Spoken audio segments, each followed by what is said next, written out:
Se concreta el incremento del salario mínimo en numerosas ciudades y condados de Estados Unidos. Los $15 para la hora laboral podrían significar una ayuda importante ante la pérdida del poder adquisitivo de los que menos cobran, pero no todos creen que es una buena solución.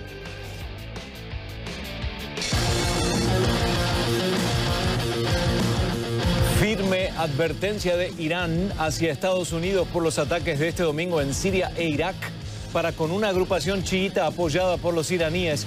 Para ellos, el gobierno de Donald Trump atenta contra la independencia y la soberanía de otros países.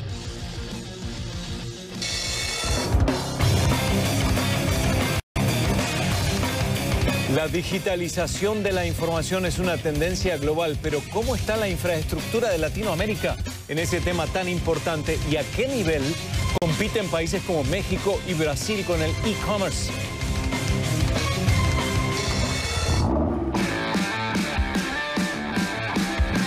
La versión inglesa de la comodidad, la elegancia y la potencia ha tenido un resultado para los amantes de velocidad. El McLaren GT lo tendremos en nuestra división de CNN Automotriz. Desde el Estudio 3 en la Torre Sur del CNN Center ya comenzamos una nueva edición de CNN Dinero.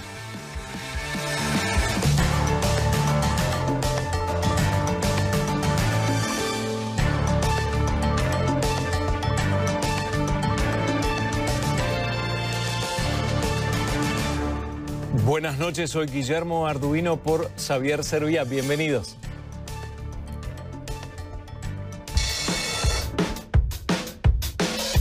Bueno, el salario mínimo va a observar un incremento en 72 jurisdicciones de Estados Unidos en el nuevo año. 24 estados de los 50 están representados en esta medida, aunque la mayoría de las ciudades y condados son de California. Los beneficiarios serían los que perciben menos en salario.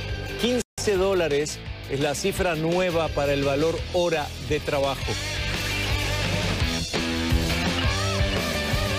Pero algunos aseguran que el incremento del salario mínimo podría perjudicar a la fuerza laboral. Lo analizamos con Octavio Pescador, profesor de la Universidad de Los Ángeles y colaborador de CNN en vivo desde los estudios de Los Ángeles.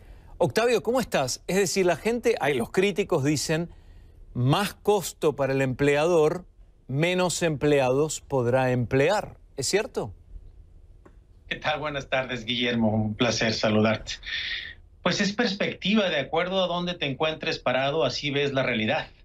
Y obviamente que sí hay empleos, los de inicio, que le llaman entry-level jobs, los que, por ejemplo, los adolescentes recién salidos del bachillerato, la preparatoria, toman, que sí se pueden ver reducidos en términos de oferta laboral con un incremento, porque los patrones pues no tendrían el recurso para ofrecérselos, sobre todo los patrones pequeños. Estamos hablando de que por ley están obligados aquellos que ganan empresas de más de $500,000 al año de sujetarse a este tipo de reglamentación, ¿no? Del suelo, del piso federal, que son $7.25 al año, a la hora. Entonces, los pequeños empresarios, pues obviamente que no todos pueden solventar un incremento amplio en el ingreso de sus trabajadores. Ese es un lado, esa es una perspectiva. La otra perspectiva es, pues necesito dinero para comer y para vivir y para dormir.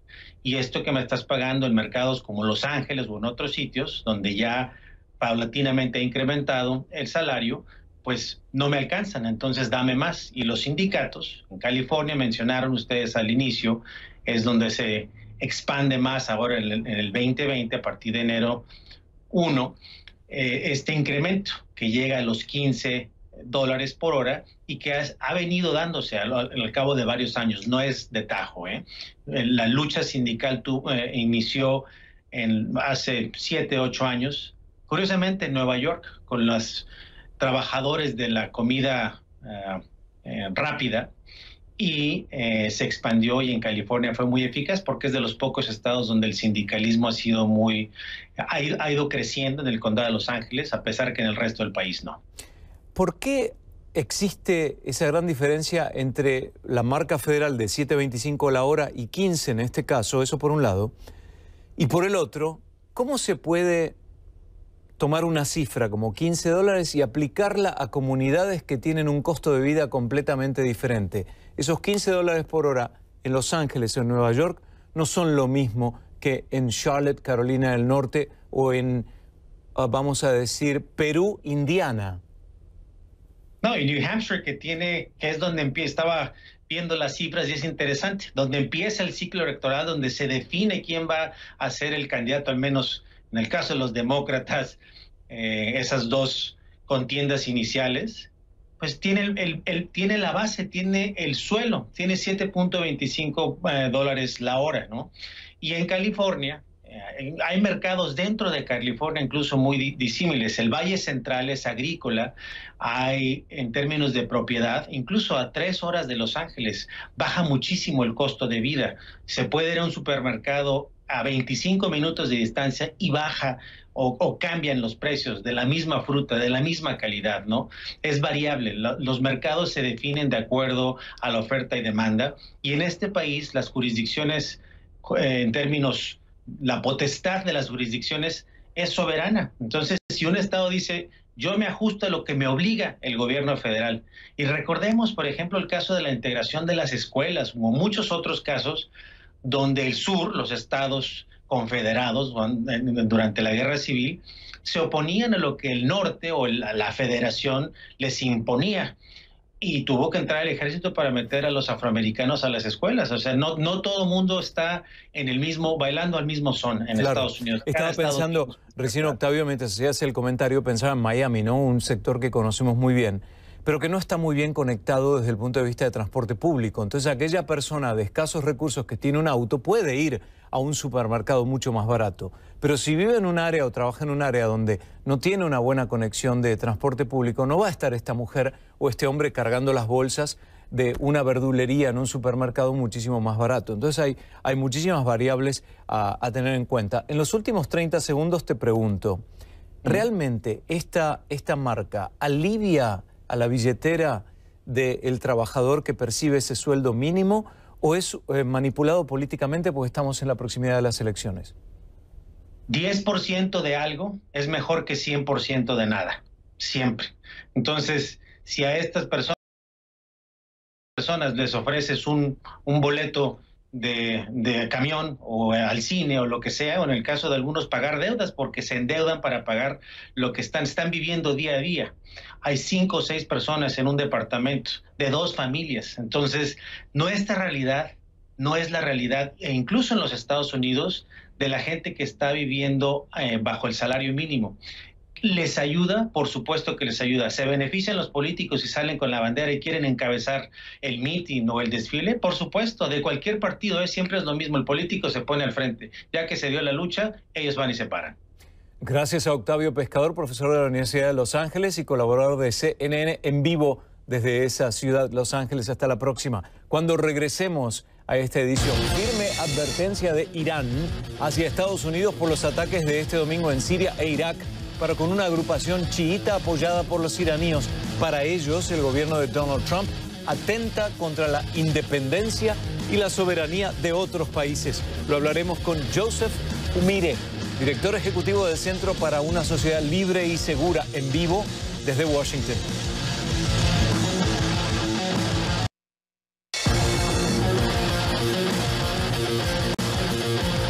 ...25 personas murieron y 51 recibieron heridas luego de los ataques aéreos de Estados Unidos contra 5 unidades logísticas de Kataib Hezbollah en Irak y en Siria este domingo.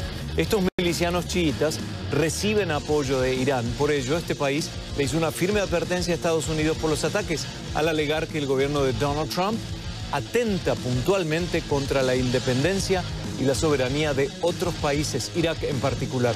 Lo vamos a hablar con Joseph Umire, director ejecutivo del Centro para una Sociedad Libre y Segura, en vivo desde Washington. Joseph, primero en principal, ¿esta fue una actitud de Estados Unidos, como dicen, en una medida de venganza o reciprocidad para desarticular el accionar en contra de figuras de las fuerzas militares de Estados Unidos, o hay otro mensaje atrás? Bueno, yo creo que primero hay que entender que esto es una respuesta a varios ataques que ha hecho Irán mediante sus milicias y otros grupos armados que tiene en Irak y también en otros países de Medio Oriente como Yemen, que ha podido chantajear a Estados Unidos por lo menos 19 veces este año. Ha atacado a instalaciones estadounidenses, aviones no tripulados, buques petroleros. Entonces ha habido varios incidentes y provocaciones por parte de Irán. La diferencia con la última es que murió un americano, murió un contratista americano. Entonces es una respuesta a ese tipo de agresión de Irán y un mensaje, como bien dijiste, que no van a tolerar más provocaciones de Irán, especialmente cuando hay vidas de americanos en peligro de sus ataques. Kataib Hezbollah no es Hezbollah del Líbano, pero ¿cuál es el vínculo entre estas dos organizaciones? Kataib Hezbollah es una de las varias milicias que se ha construido después de 2003 en el sur de Irak. Acuérdense que el sur de Irak es chiita, igual que República Islámica de Irán. Tiene vinculaciones con Hezbollah del Líbano, pero no es Hezbollah del Líbano. Pero lo que tienen en común las dos organizaciones de Líbano y de Irak es que los dos tienen apoyo logístico y de inteligencia de Irán. O sea, eso es el tema en común. Irán está dando apoyo financiero, apoyo logístico y de inteligencia a Kataib Hezbollah, a Hezbollah en Líbano, a los rebeldes de Houthi en Yemen y varios otros grupos que han construido en Medio Oriente con el propósito de simplemente atacar a los aliados de Estados Unidos y también chantajear a Estados Unidos. Cuando utilizas la palabra chantajear, puntualmente, ¿dónde se manifiesta esa actitud? Irán tiene una visión grande de Medio Oriente, donde, acuérdense, era un imperio en su momento, el imperio persa, de que el Medio Oriente es su terreno. Entonces quieren dominar el mundo árabe, que ellos son persas. Entonces para dominar el mundo árabe, ellos ven el principal obstáculo a Estados Unidos, porque nosotros estamos en Irak, estamos ahora en Siria, aunque menos en Siria, pero estamos igual. Entonces ven que Estados Unidos no les permite llegar a su objetivo de tener poder regional total del Medio Oriente. Ahora Estados Unidos preocupa que Irán podía tener poder total en Medio Oriente porque se ha visto que quieren atacar a Israel y quieren imponer su forma de vida a todas las minorías, cristianos, zahiris y todos los otros minorías religiosos, como lo han hecho en su propio país. De todas formas, ISIS, por ejemplo, de quien no hablamos mucho últimamente porque fue severamente, no diría desmembrado, pero disminuido en su accionar en Medio Oriente, tiene más o menos las mismas intenciones con el califato, con la creación del califato. Pero ¿cuál es la posición de Irán con respecto a ISIS? No, estamos hablando de dos extremos de violencia y de versiones de Islam radical. En el lado chiita hay Irán y la República Islámica de Irán, y en el lado sunita hay Estado Islámico, ISIS. ISIS es uno de varios grupos que en el Medio Oriente se han construido para poder llevar otra visión de sus califatos en el Medio Oriente.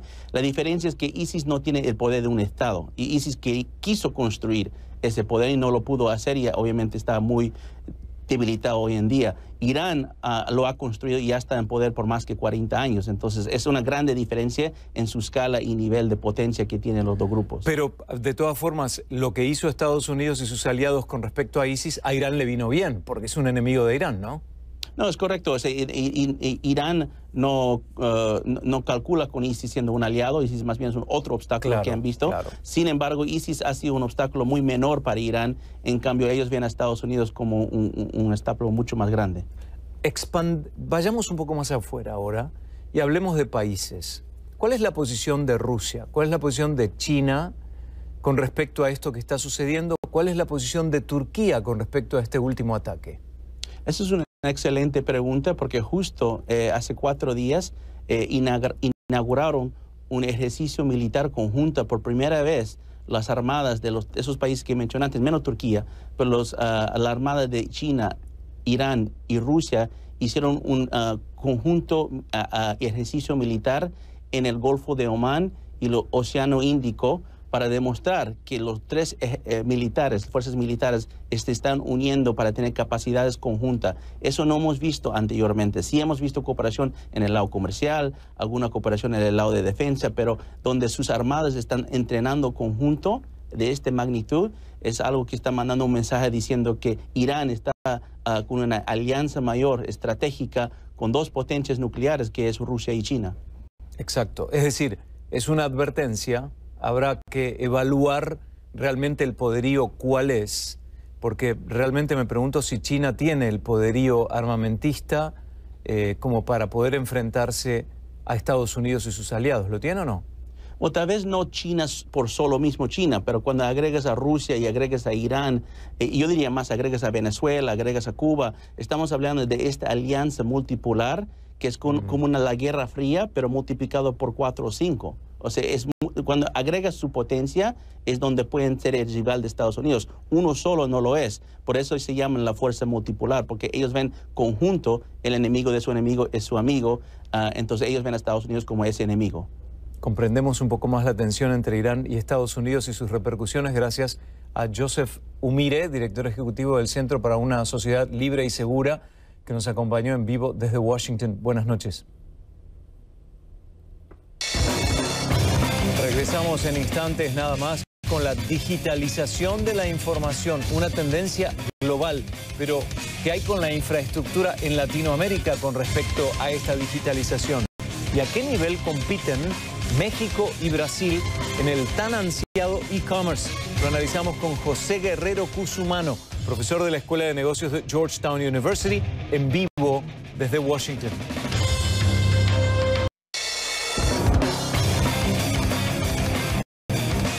Pensaba más temprano que la relación emprendedor-banco podría ser definitoria a la hora de hacer negocios en pleno siglo XXI. Por lo tanto, un concepto ya instalado en países líderes llega, por ejemplo, a Brasil de la mano de un hombre de negocios que quiere bancarizar a muchos que no llegan al sistema tradicional. Y todo se hace simplemente contestando unas pocas preguntas en una aplicación.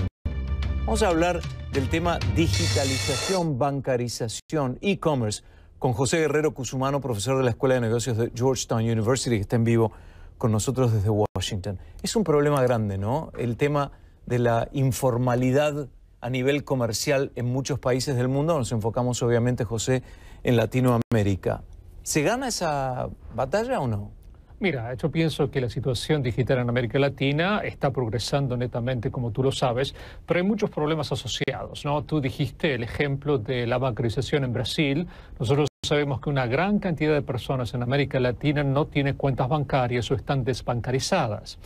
Yo pienso que un elemento importante, no solamente ver lo que está pasando en Brasil, que es muy importante con el New Bank, que ellos quieren de cierta forma revolucionar todo lo relacionado a que las personas tengan acceso. Pero hay un elemento muy importante, es los japoneses en este momento. Hay un banco japonés de inversión que es muy conocido, SoftBank. Mucha gente lo conoce porque es el banco que de cierta forma apoyó WeWork, que no le salió muy bien. SoftBank ha creado un fondo para el desarrollo de los elementos digitales en América Latina. Ellos han puesto, fue en marzo de este año, $5.000 millones, de los cuales 2.500 ya fueron distribuidos. Entonces lo que hicieron ellos, se dieron cuenta que hay muchas posibilidades en América Latina y eligieron a 140 compañías. Una de las compañías que ellos están trabajando es New Bank, en el cual se dieron cuenta que América Latina tiene muchas posibilidades, pero también hay elementos importantes. ¿Por qué tan importante es la bancarización? Simplemente porque estamos viendo un sesgo, discriminación. No solamente la gente no tiene acceso al dinero, pero también lo vemos también desde el punto de vista de género. Hay muchas mujeres que no tienen cuentas bancarias o adolescentes. Mira, para darte un ejemplo simple, en Brasil hemos visto que en el último año hay más de 10 millones de nuevos usuarios de Internet en Brasil. Un crecimiento increíble. Entonces, evidentemente, ellos se dan cuenta que tienen que explotar, tienen que ver qué es lo que se puede hacer. No sorprendentemente eligen Brasil, un país con un nivel de población bastante interesante, un mercado sumamente atractivo en cuanto a número de personas. Me pregunto también si la falta de acceso de cuentas tiene que ver con el lado del consumidor, la falta de confianza, la mala imagen de los bancos. Y se me ocurre que tal vez la forma de llegar a esta gente es a través de los líderes locales, ¿no? Que un poco como para regularizar e incluir en el sistema fiscal, bancario, etcétera, a todo el mundo, que es la única forma de acercarse a la digitalización. Pero, y ahora te pregunto, José, ¿estoy en lo correcto si pienso que la conectividad es lo más importante que debe ofrecer un mercado, buena conectividad, para poder hacer negocios digitales? Mira, hay un índice de conectividad internacional en el cual lo que hace, especialmente en América Latina, ve cuál es el rango que cada uno de los países tiene. Por ejemplo, uno de los países más avanzados en América Latina es Chile. Chile, claro. Pero también ven otro concepto, es la cantidad de dinero que se ha invertido en la infraestructura, o sea, lo que se llama el momento. Tomando la penetración del índice, que ninguno de los países latinoamericanos llega a más de 60, el máximo 100. O sea, Chile llega al 59%, pero también el momento. Por ejemplo, un caso típico, un país que en determinado momento no estaba tan activo, ha invertido, Bolivia, muchísimo dinero. Ese es un país con mucho momento. Pero otros países han invertido menos. Tenemos tres grupos de países en general en América Latina, desde el punto de vista del mercado. Los grandes, como México y Brasil, los medianos, como Colombia y Argentina, y los menores, como el Caribe. Así que no tenemos que ver simplemente el tamaño del país, sino en qué forma esos países necesitan digitalizarse. Un ejemplo típico es Barbados. O sea, como tú sabes muy bien, Barbados es un lugar ideal para vacaciones, pero uno de los problemas que tiene Barbados es la falta de inversión con respecto a la digitalización. Entonces, ¿qué está pasando? Vemos la necesidad de conectar. La penetración en Brasil es increíble, es el 70%. Es una muy buena penetración. Y nos dimos cuenta que los brasileños, en las últimas estadísticas que han salido, 68% están utilizando el banco móvil, el mobile banking. Pero solamente el 38% hace algún tipo de transacción. Entonces, este tipo de compañías como Nubank, SoftBank, lo que tratan de hacer es tratar de verse no solamente en las grandes compañías o la gente que tiene más poder adquisitivo, sino tratar de llegar a diferentes elementos. Nubank empezó creando tarjetas de créditos. Claro. Y después eso se fue combinando para ver otro tipo de posibilidades. La pregunta final, José, tiene que ver con la importancia de la relación entre voluntad política o gobiernos y el permiso para que penetre la empresa privada y tenga este tipo de actitud nueva, moderna, que es en general ajeno a la burocracia. ¿Cómo lo ves?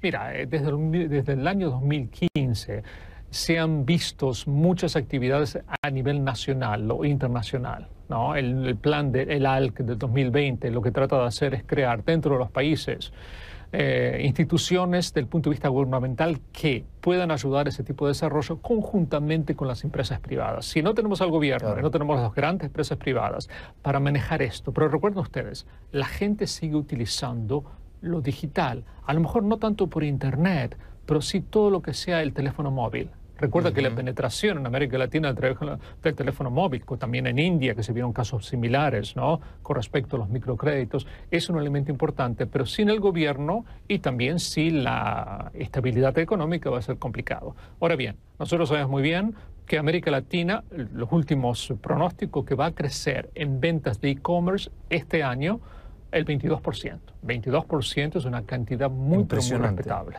Claro, y ya veo la cara de los emprendedores, ahora la sonrisa esta noche después de escuchar a José Guerrero Cusumano. Gracias, él es profesor de la Escuela de Negocios de Georgetown University, que estuvo en vivo con nosotros desde Washington. Buenas noches. Regresamos enseguida con los éxitos, los fracasos y los desafíos del primer año de Jair Bolsonaro como presidente de Brasil.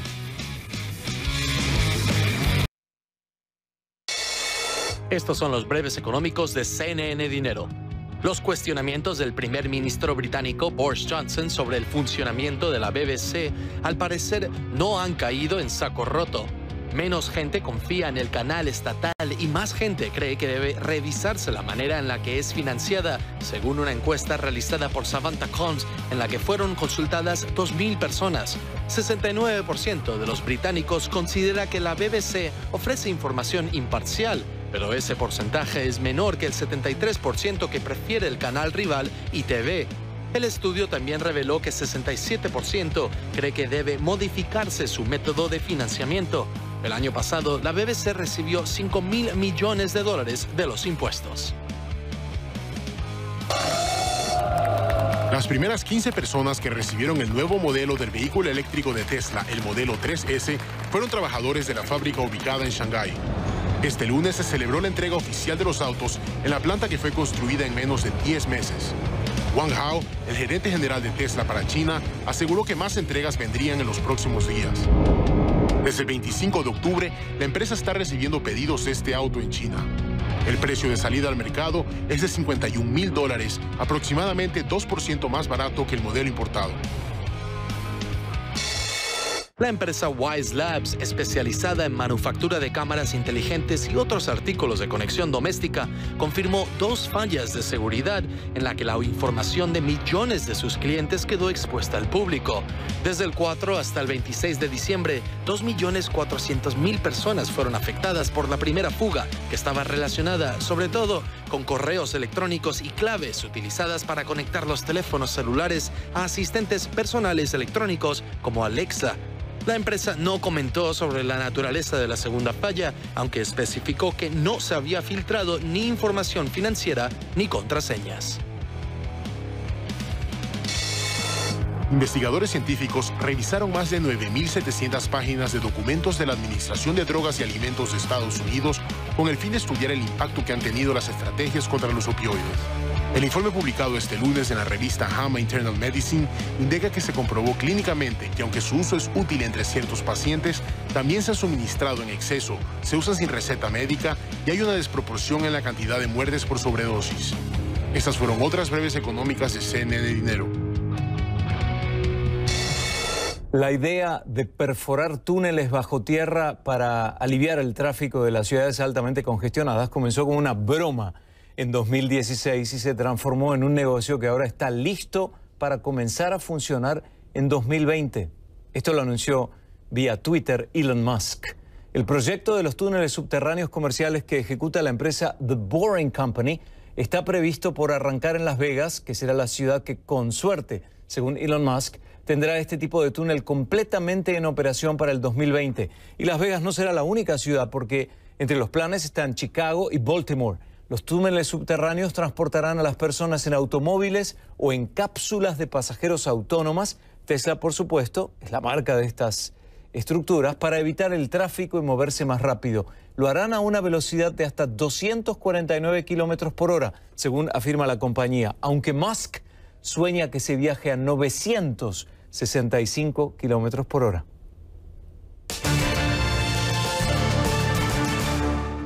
El primer día del 2020 marcará los primeros 12 meses de gobierno de Jair Bolsonaro. El ex capitán del ejército y legislador por 3 décadas gobernará hasta el 31 de diciembre de 2022. De su administración, la gestión económica está vista como positiva por la reforma de pensiones y otras medidas que tomó. De sus fracasos o desafíos, la política ambiental y el enojo de las comunidades indígenas. Vamos con más detalles y Francho Barón. El presidente de Brasil, Jair Bolsonaro, cierra su primer año de gobierno con un balance de luces y sombras. Tal y como prometió en su toma de posesión, ha diseñado un ejecutivo de marcada ideología conservadora. Bolsonaro volvió a dejarlo claro en su reciente mensaje navideño. El gobierno mudó. El gobierno cambió. Hoy tenemos un presidente que valora a la familia, que respeta la voluntad de su pueblo y que honra a sus militares y cree en Dios. Y acredita en Dios. El grueso de los analistas coincide en que el punto fuerte de su gobierno es una agenda económica de corte liberal, con una serie de reformas aplaudidas por el mundo financiero y unas perspectivas de crecimiento positivas. Pese a una considerable caída de su popularidad, Bolsonaro continúa manteniendo un 29% de apoyo a su gestión, según los últimos sondeos. Diría que desde el punto de vista social aún existe un apoyo muy grande al gobierno Bolsonaro. Probablemente si las elecciones fuesen hoy, Bolsonaro incluso sería reelecto. Así que no veo riesgos para él, ya que desde el punto de vista social aún tiene un gran apoyo que representa más o menos a 1/3 de la población.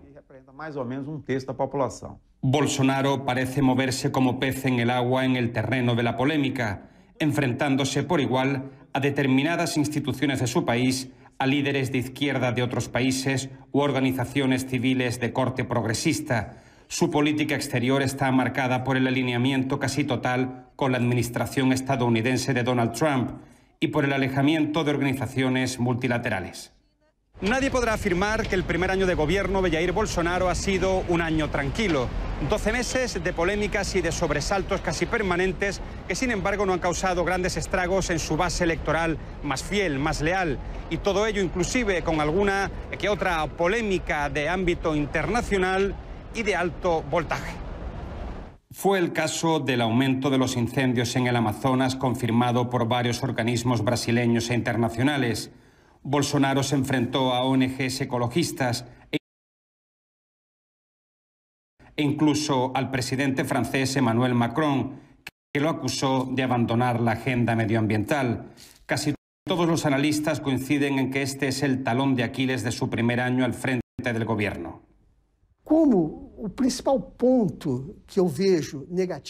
El principal punto negativo que veo es el atentado a la cuestión medioambiental. Esta cuestión es muy grave, ya que afecta a una serie de cuestiones a nivel institucional. De esta forma vemos una situación de inseguridad generalizada que no solo está localizada en el Amazonas, sino que también se extiende hacia el sur del país, una zona de gran producción rural, y también por el centro-oeste o el nordeste. La mayoría de los observadores señalan el manejo de las políticas de cultura y educación como otro punto negativo de su gobierno. Amplios sectores acusan a Bolsonaro de marginar e incluso de desmantelar estos ministerios. El 2020 se presenta en Brasil como un año lleno de desafíos y las opiniones están divididas sobre si el gobierno de Bolsonaro estará a la altura de ellos. Francho Barón, CNN, Río de Janeiro.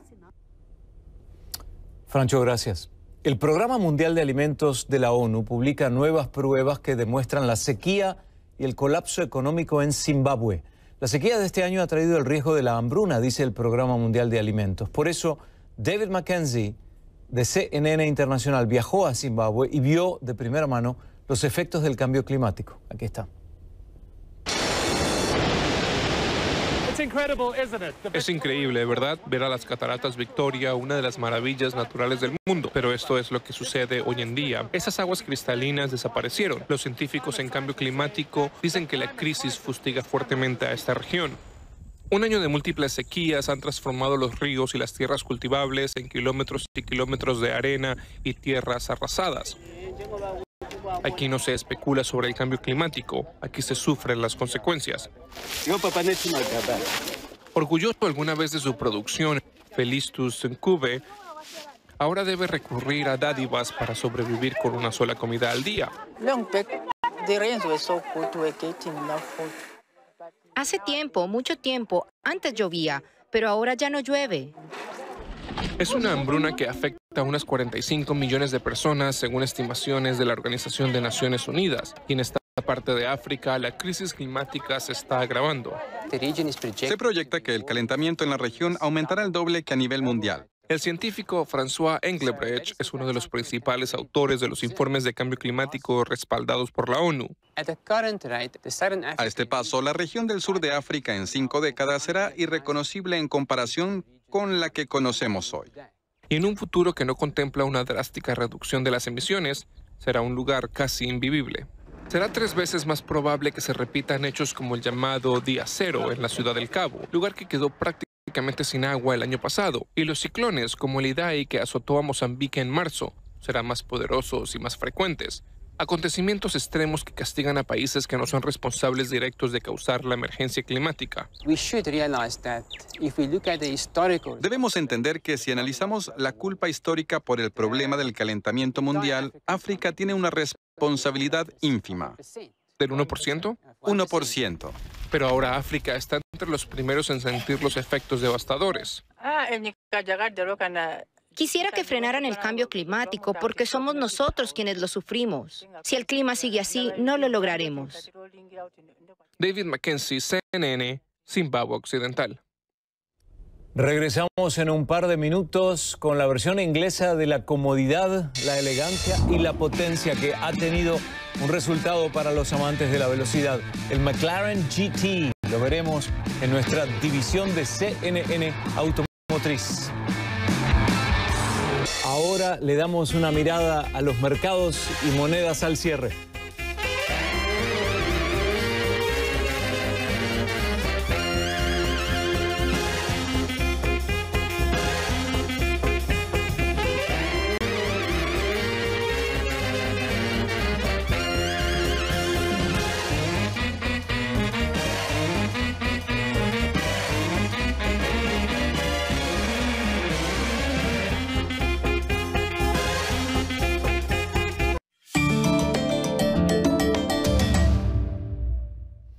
Entonces, ¿quién gana hoy?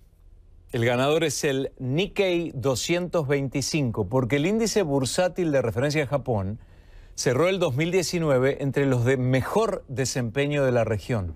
En su última jornada de operaciones del año, el Nikkei cayó un 0,8%. Pero si miramos a la trayectoria anual, subió un 18% en 2019. Y eso lo convierte en el segundo mejor desempeño de Asia y se ubica solo por detrás del Shanghai Composite de China, el que subió un 22%.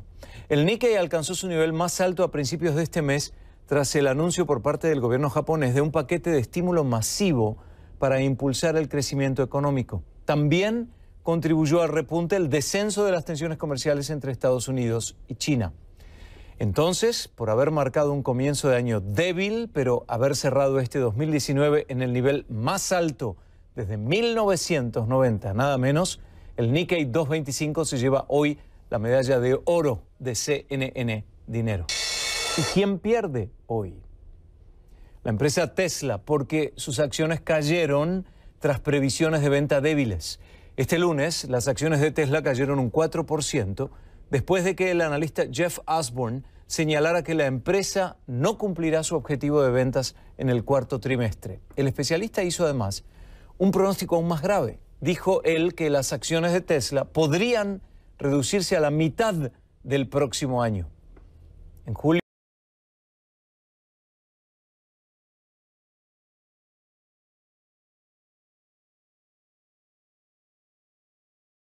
del próximo año. En julio, Tesla se mostró optimista. Entonces, la compañía de Elon Musk creía que podría vender hasta 400.000 autos. Pero después, en octubre, noticias beneficiosas para Tesla que han impulsado las acciones en la empresa a un máximo histórico. Este lunes las acciones cotizaban en torno de los $420, pero por esta previsión negativa para 2020, Tesla hoy se lleva la medalla de cartón de CNN Dinero.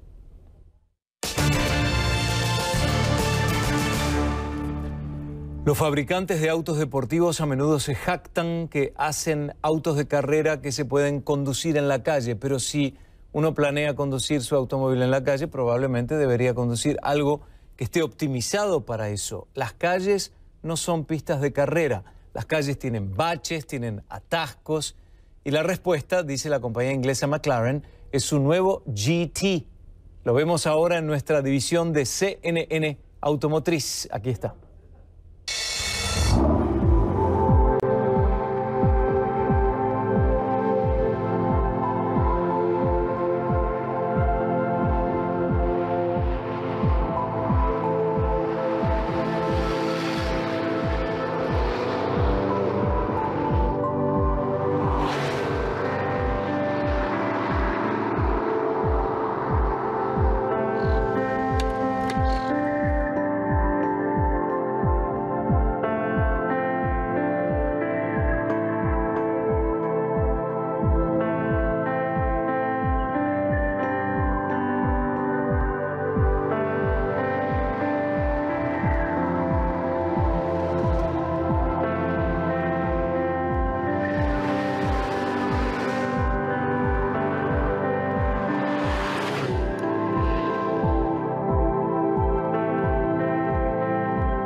Antes de irnos, estoy viendo un par de tweets de los televidentes. Hablamos más temprano de e-commerce, ¿no? Y José Luis Lecuna dice, si bien México ha dado pasos en la dirección correcta en cuanto a e-commerce y bancarización de la población mediante la implementación de la ley FinTech, también es cierto que para potenciar los beneficios de lo anterior es necesario mejorar la infraestructura y la conectividad, lo que mencionaba nuestro invitado. Y Richard Aguilar F. dice, la economía de Norteamérica, y este tema con respecto al aumento del salario mínimo en el país, la economía de Norteamérica, a pesar de todos los temas políticos, se va a mantener estable, favoreciendo a los trabajadores y sus remuneraciones. Y así llegamos al final de esta edición de CNN Dinero desde el CNN Center. Soy Guillermo Arduino por Xavier Servia. Que tengan buenas noches.